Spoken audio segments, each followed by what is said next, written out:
UFC Vegas 9, we had Brendan Allen versus Chris Curtis. That was the main event.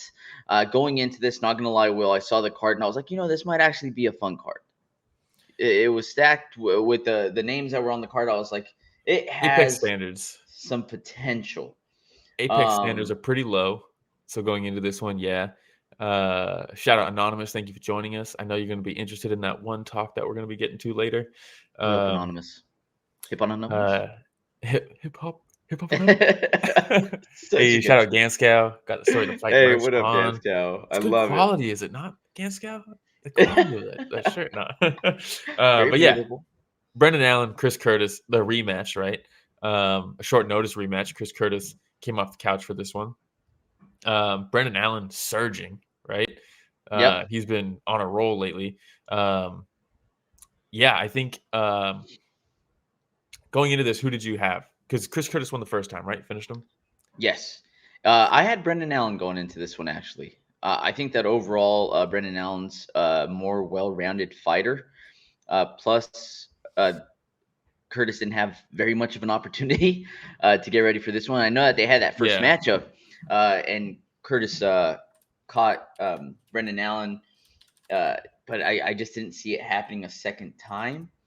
Did I think it was going to be a super exciting fight? No. It honestly turned out being a better fight than I thought it was, though. It's a banger.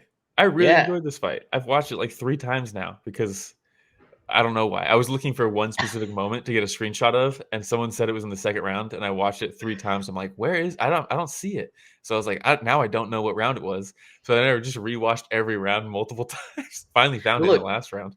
the thing is, in the first fight, Brendan Allen showed like he can get caught, right? Yeah. And Chris Curtis has the power to hurt Allen and to get him on wobbly legs, which happened a couple times in this fight.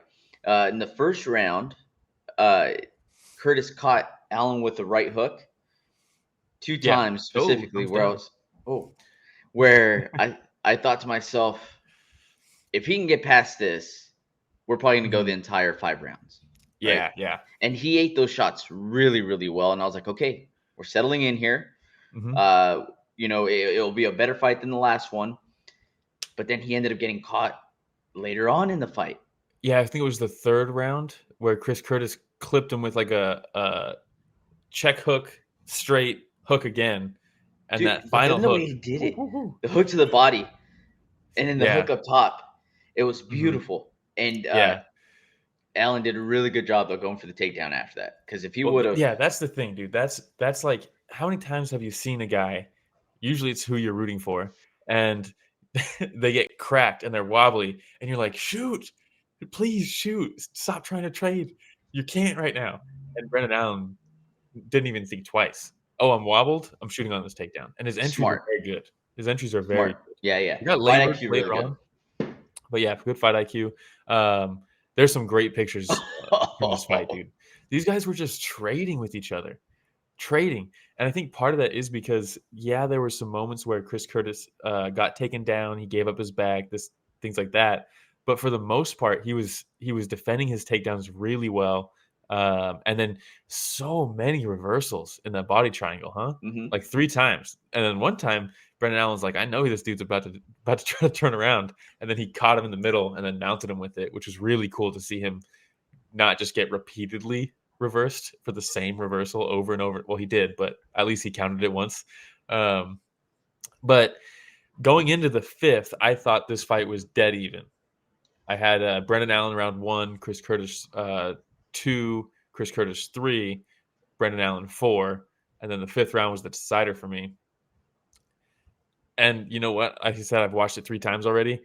I don't care about the decision. It's at first I was like, I had Chris Curtis there. Rewatching that 5th round a couple times, it's a coin flip, and it just happened to be where all 3 judges flipped that coin and got heads and gave it to Brendan Allen, right? Because I mean, it was close. It was real close. Absolutely. Shout out Colleen. Shout out Genevieve as well. A lot of folks joining us early this morning. But no, I'm not upset with the decision at all. Man, did you think that Curtis landed that knee in the 5th round? Look, From okay, that I first actually wanted angle? to talk about that. I think it was the 4th round, right, where Brendan Allen Was it the 4th or the 5th? I think it was the 4th. where Brendan Allen shot in on him and he knees him, and it looks his head like snaps, and then he goes in on the takedown like an ankle pick, right? Because he's on his knees, and they're like, "Holy shit!" And then they show the replay, and they're like, "Oh no, it hit him in the shoulder." Look, it maybe didn't land on his chin, but it landed here, and his whole shoulder hit himself. It like hit him in the jaw, and you see his jaw, you see his head whiplash. Look, just because the knee didn't land on the head does not mean that it did not wobble him or rock him at all. Because we just saw a guy get knocked out shooting a takedown and hitting someone's hip, right? Yeah. Hey, shout out Like, Jeff Patari with these pictures, though. yeah, really good photos. Really Really good good. photos. Wow. But yeah, I think the knee did do damage. Despite not landing flush, the shoulder completely hit. He hits himself in the head with the shoulder. We've seen people get wobbled off of weirder, like way weirder things. Yeah, I hit my head in the cabinet the other day, and I felt pretty wobbled. Dude, it doesn't much sometimes. Dude, one time when I was still living in Gilroy, shout out Gilroy, I like straight up passed out in the kitchen. Woke up, dude, just I remember you telling me that. Head's just like completely like cocked forward. There's a big old dent in the drawer from the underneath the oven. Dude, those drawers, I'm telling you, they'll get you, dude. Ooh, it Stiff caught me. jab, like straight forward, if the drawer comes out fast. It caught me.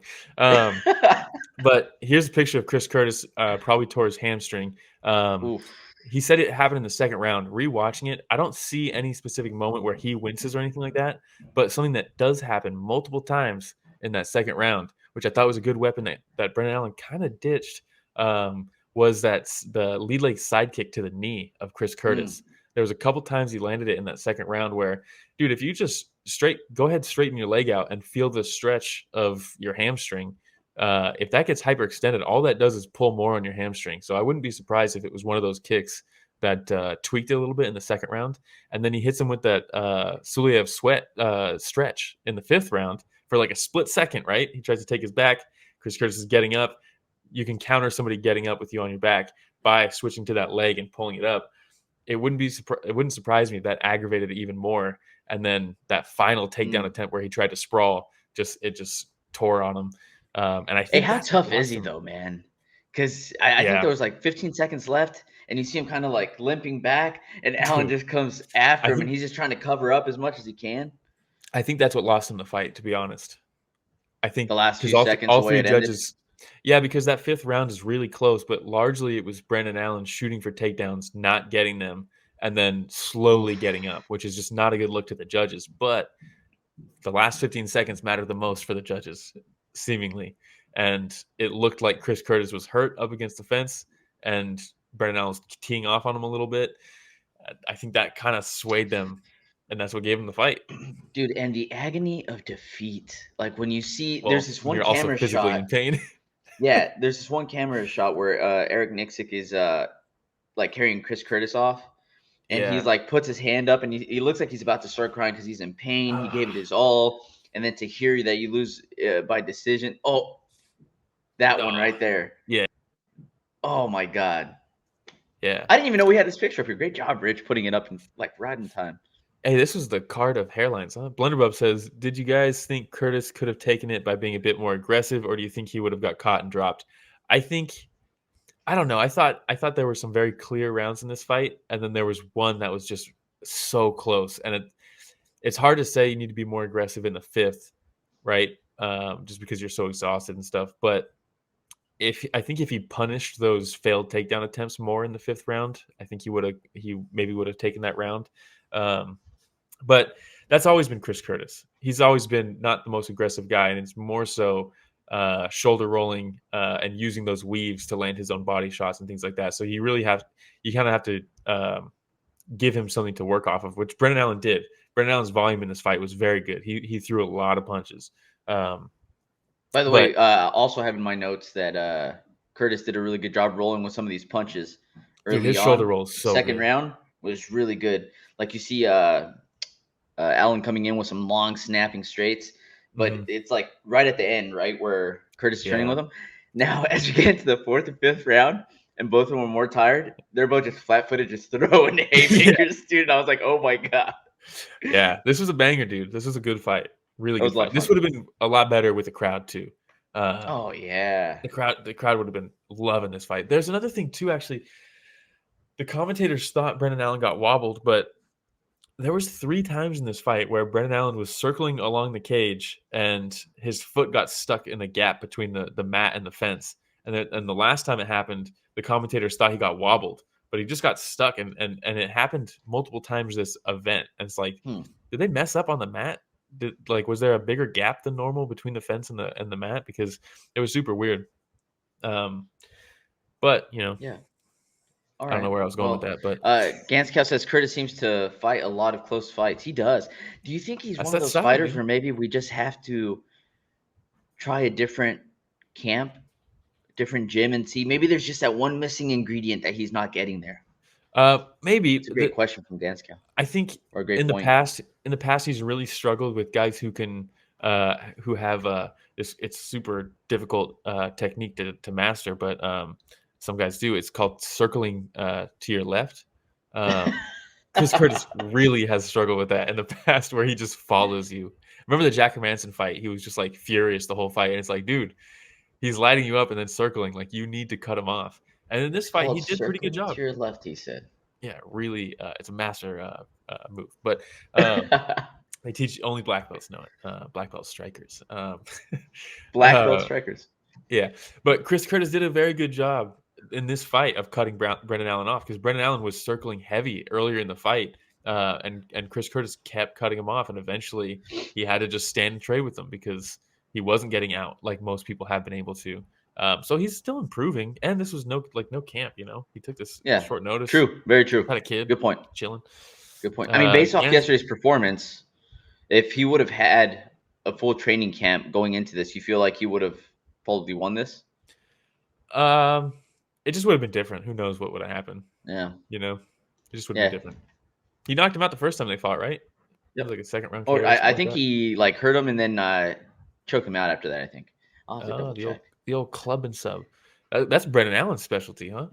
Yeah. That's what he's been doing a lot lately. Hurting somebody and then taking their back and choking them. Very good back defense from Chris Curtis, right? Choke defense. Because Brendan Allen has a ton of rear naked chokes. And he had plenty of opportunities in this one. But yeah, it was a really good fight. I liked it. He hurt him. Punches and knees, it says here. Yeah, you're right. You're right. Look at that. You're right. All right. Ganscow, what do you say about Nixick there? Eric Nixick follows me on Twitter, so I'd never tell his students to go somewhere else. Shout out Eric Nixick. Great hair transplant there on Nixick, huh? Oh, it looks fantastic. This card. And we can use that as a transition if you don't mind. Get out of this one. Eric Nixick with the great hairline. Damon Jackson with the great hairline. That's all we're going to talk about from that fight because it was awful. And we can move on. He looks ravishing now. He's a handsome guy. Dude, I saw him and I was like, is that the same guy? Is that the same guy? Not the same hair. Man. I was worried about those grappling exchanges. We'd start to see it start thinning, but it's a good one. I'll have her home by 10 to She Calls Me Daddy. Real quick, with one hair transplant, dude. Impressive. Hey everybody, Ramiro and Will here. Thank you so much for watching that short clip. It's just a small clip of what we covered this last Sunday. Yeah, if you want to check out the full fight card recap, the link is in the description, and it's going to be on screen at the end here. Don't forget to go back and watch our fighter interviews that we have. And don't forget to tune in live every Sunday morning at 9 a.m. Pacific, 12 p.m. Eastern, and you can join in on the fun. Yeah, don't forget to like, subscribe, hit the notification bell. It goes a long way. All right, everybody, thanks for watching that short clip from Story of the Fight.